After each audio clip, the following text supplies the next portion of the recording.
le groupe parlementaire, le peuple d'abord, réaffirme son engagement à voter favorablement les projets et propositions de loi qui vont dans l'intérêt supérieur de la nation et se réserve le droit d'aller contre toute initiative allant en défaveur du mieux-être du peuple béninois. Nous nous engageons pour la défense des principes d'un régime politique où l'équilibre et la séparation des pouvoirs sont assurés de manière ordonnée et conformément à notre loi fondamentale en vigueur. Il est donc important d'associer chaque citoyen à la construction d'un Bénin uni et indivisible, où les valeurs démocratiques et de l'état de droit transcendent les logiques claniques et partisanes, où les réussites économiques sont créatrices de progrès social, où le capital humain redevient le moteur de croissance, où la bonne gestion de la chose publique doit être consacrée par une meilleure justice économique et sociale.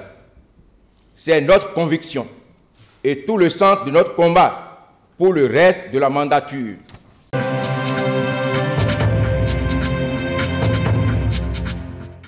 À travers cette nouvelle campagne mondiale, Amnesty International veut mettre fin à la vague d'attaques dont sont victimes les hommes et les femmes qui défendent les droits humains. Au moins 87 défenseurs des droits humains et 48 journalistes ont été arrêtés arbitrairement en Afrique de l'Ouest depuis 2014. Et pourtant, les défenseurs des droits de l'homme ne sont pas des ennemis de l'État, mais des personnes qui prônent l'égalité et la justice.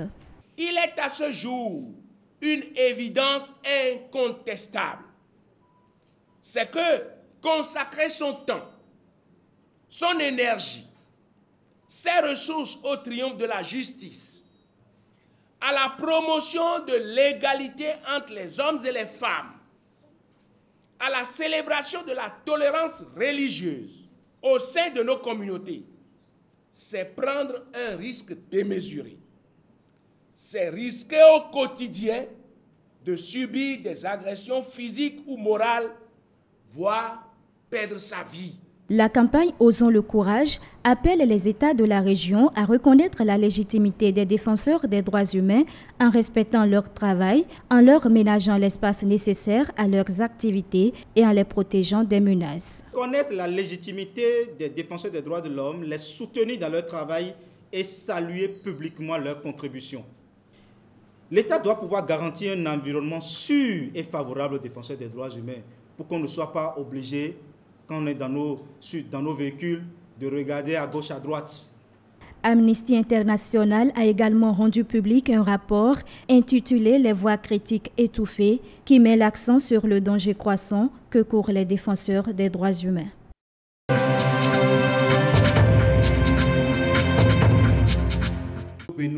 Le programme d'action du gouvernement est expliqué ici à Savalou aux populations qui ont massivement effectué le déplacement des ministres du gouvernement qui sont venus présenter le document aux populations. Un document qui prend en compte les aspirations de ces populations à la base.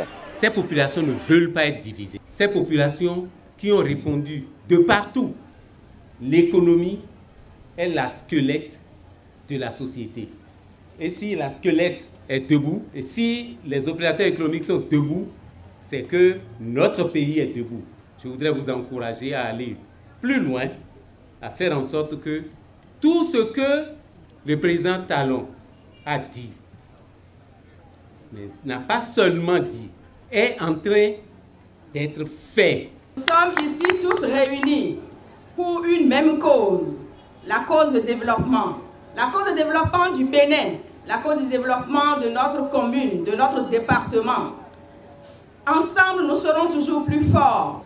La question de l'eau, Savalou fait partie des communes prioritaires pour la résolution des questions de l'eau. Prioritaire également pour la question de l'électricité. Je voudrais à cette occasion que vous présentez toutes nos félicitations par vos approbations au président Patrice Talon. Je peux vous dire et je puis vous rassurer que le gouvernement ne ménage aucun effort pour le développement de la commune de Savalou. L'initiateur de la rencontre explique le bien fondé et les avantages du programme d'action du gouvernement. Le président souhaite assainir le secteur politique pour permettre aux politiciens de continuer, de faire de la politique et de faire rayer la démocratie. Il voudrait, par quelques lois, des réformes, structurer le monde des affaires. Je voudrais qu'on soit unis, qu'on constitue au niveau des collines de Savalou des groupes forts et non des individus forts. Des groupes forts avec une ambition, une volonté, un objectif d'aller en avant. J'en appelle aux autres opérateurs d'emboîter vos pas parce que ceci permet de créer l'ambiance nouvelle pour le Bénin et pour la prospérité du Bénin. Le PAG, véritable instrument de développement au service des populations.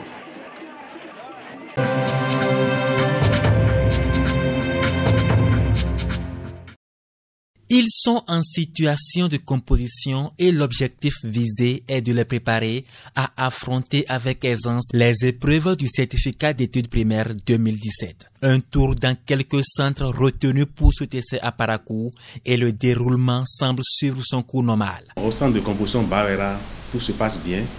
Les enfants en sont dociles. Il n'y a pas de cas de tricherie. Plus de peur que de mal, toutefois, certains candidats brillent par leur absence. Nous avons 174 candidats dans le centre. Il y a 3 absents, 2 au niveau de la salle numéro 3 et 1 au niveau de la salle numéro 5. Inscrits, on a 320, et dont 148 filles, et absents 29, dont 11 filles. Rater la moyenne à cette composition n'est pas synonyme d'échec au CEPE, aux candidats de se remettre au travail. Avec leurs maîtres, ils vont quand même multiplier encore des révisions pour pouvoir corriger un tant soit peu les insuffisances relevées lors du premier examen blanc. Nous avons procédé à la remédiation et il y a encore un second examen blanc qui est prévu début juin pour les mettre encore au travail avant l'examen proprement dit. Selon les responsables en charge de l'éducation au niveau primaire dans le département du Bogou, le second tour de cet examen blanc est prévu pour le 5 juin prochain.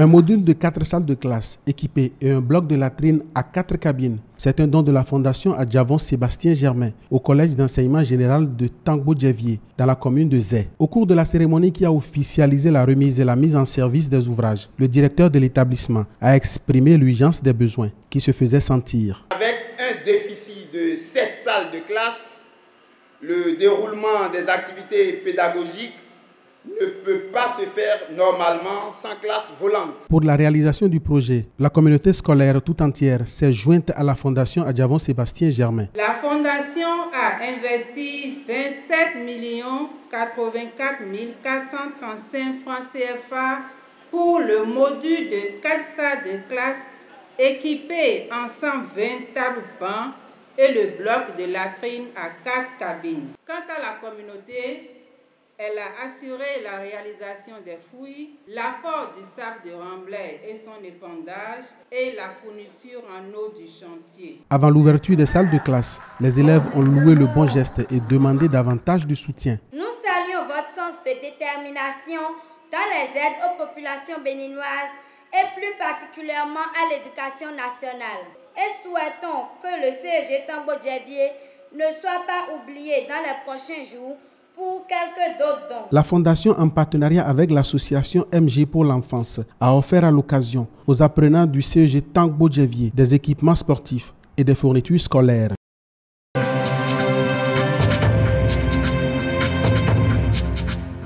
C'est un début de solution pour les problèmes que rencontre l'Agence nationale pour la transfusion sanguine, ANTS. Créée depuis 2012, cette agence a de nombreuses difficultés qui tiennent aussi bien de la qualité de son personnel que des infrastructures et consommables dont elle dispose pour la sécurisation, la distribution et l'utilisation rationnelle des produits sanguins.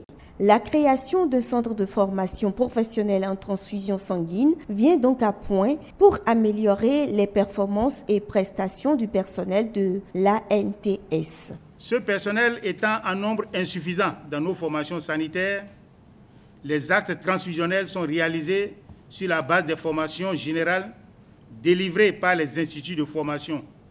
Par ailleurs, les départs à la retraite sont nombreux ces dernières années sans qu'il soit possible d'assurer une relève de qualité.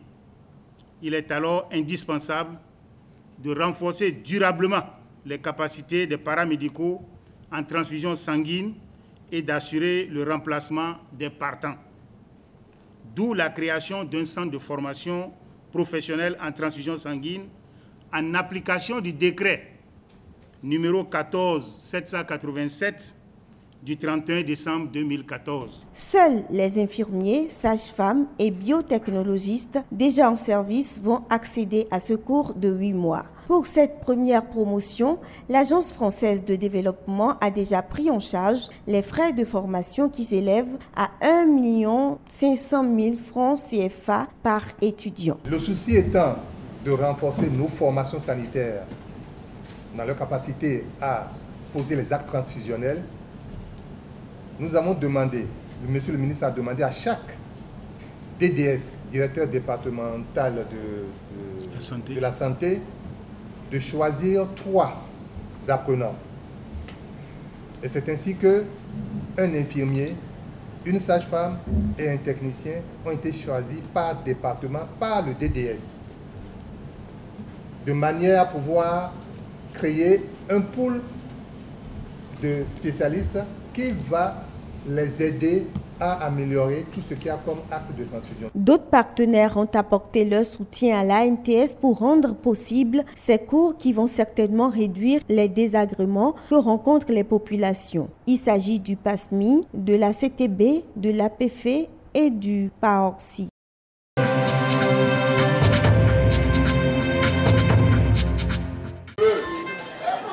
La date du 3 mai est passée, mais l'événement qu'elle incarne est resté. Du moins, les hommes de médias du Bénin l'ont retenu. La journée internationale de la liberté de la presse a été célébrée cette année à Lokossa, la grande mobilisation des animateurs des organes de presse. L'événement aura été marqué par des moments d'échange et de détente. Pour la circonstance, la tribune des journalistes, Café Média Plus, a été délocalisée ce vendredi à Lokossa. 2 causeries ont fait l'objet. La première, au sujet de la gestion décentralisée d'un organe de presse au Bénin. Partage d'expériences d'acteurs en région. Raymond Sodoquin de l'ORTB et Geoffroy Messan de Canal 3 Bénin ont été les invités. Que le monsieur est même payé ou pas, c'est la même chose. Voilà, et pour répondre à la question de monsieur Jules, qui demande si l'ORTB accomplit son devoir républicain en faisant payer les reportages, j'ai dit oui et oui. Et si possible, un troisième oui. Parce que il faut faire la différence entre l'information et la communication. On a 2 denrées, s'il vous plaît. On a la communication et on a l'information. L'information est un droit, mais la communication, s'il vous plaît, ça se paie. La deuxième causerie a concerné l'an 1 de la gouvernance du président Patrice Talon. La deuxième journée des manifestations a démarré par une marche à travers la ville de Lokossa, la marche du cœur. Après ceci, place à un autre moment d'échange. C'est ici, à l'Institut universitaire de Lokossa, que les journalistes ont mieux réfléchi sur le devenir de leur profession. La question de l'application de la convention collective a été au cœur des débats. La convention prévoit des sanctions même sans préavis, des licenciements sans préavis. Est-ce qu'en fait, il est envisageable que cette convention soit appliquée un jour dans la presse béninoise?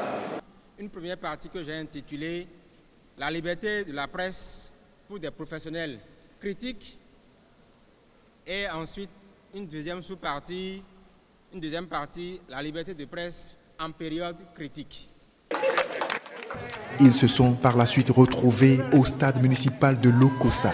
Match entre professionnels des médias et artistes du mono. Ce fut un spectacle. 5 buts pour les artistes et 2 pour les hommes de médias.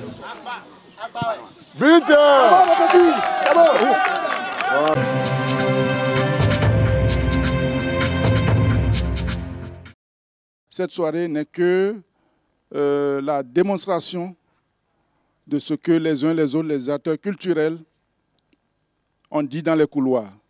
Si nous avons l'OETB derrière, ça va marcher. Cela faisait très longtemps qu'on avait vu autant de monde pour du théâtre. C'est une grande première pour moi. Je me rappelle, moi, la dernière fois où j'ai vu autant de monde, il y a 4 ou 5 ans, à la représentation de Kondo le requin, de Tola Koukoui, ici à l'Institut français. Et depuis ce temps, j'avoue que ça fait quand même du moment où je n'ai plus vu du monde. Et la première chose, c'est déjà ça, cet aspect très positif. Parce que sans le spectateur, il n'y a pas de spectacle. C'est comme nouveau à Parakou parce qu'on n'est pas habitué à suivre des spectacles de ce genre. Je sais qu'il y a eu des spectacles de théâtre professionnels qui sont arrivés dans ce même institut. Gratuitement, il n'y avait pas plus de 5 spectateurs. Et là, nous avons tout ce parterre de personnalités, de spectateurs qui sont venus suivre ce spectacle. Ça veut dire que le spectacle renaît et c'est à l'actif des acteurs culturels, c'est à l'actif des personnes qui se professionnalisent de plus en plus dans le domaine et qui sont chevronnés. Je remercie le public paraquois qui nous a agréablement surpris. Je me suis promené un peu dans le public et j'ai entendu des mémoires d'hommes. Ils n'ont jamais vu l'Institut français plein comme ça pour un spectacle. Alors, cela seul suffit pour me réjouir. Ça veut dire qu'on n'a pas travaillé inutilement. Ceux qui, au début, il y a 1 an, se moquaient de nous, j'espère qu'aujourd'hui, ils sont convaincus que c'était du travail qu'on faisait.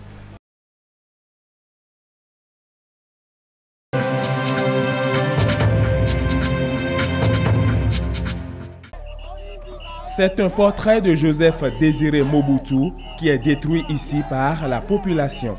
Les 32 ans de dictature viennent de prendre fin.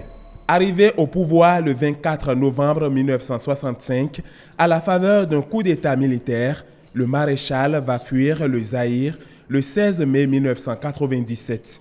À l'origine de ce départ forcé, la gestion s'en partage. La situation a nécessité l'intervention de Nelson Mandela et de Omar Bongo. Après l'échec des négociations, Laurent Désiré Kabila a déclaré, je cite, « Mobutu est fini. Le pouvoir, il ne l'aura plus jamais. » Ce 16 mai, Kinshasa se réveille, la peur dans le ventre. Kabila a infiltré depuis des semaines Kinshasa et ses troupes stationnent aux portes de la capitale, alors plongée dans un calme sidérant. Sur recommandation américaine, les hommes de Kabila n'entreront dans la ville qu'après le départ de Mobutu Sese Seko. L'ancien homme fort quitte le camp Tchachi sous une longue escorte qui se dirige à vive allure vers l'aéroport Ndjili. Quelques minutes plus tard, le Léopard se trouve une place à bord d'un avion à destination de ces terres dans la province de l'Équateur.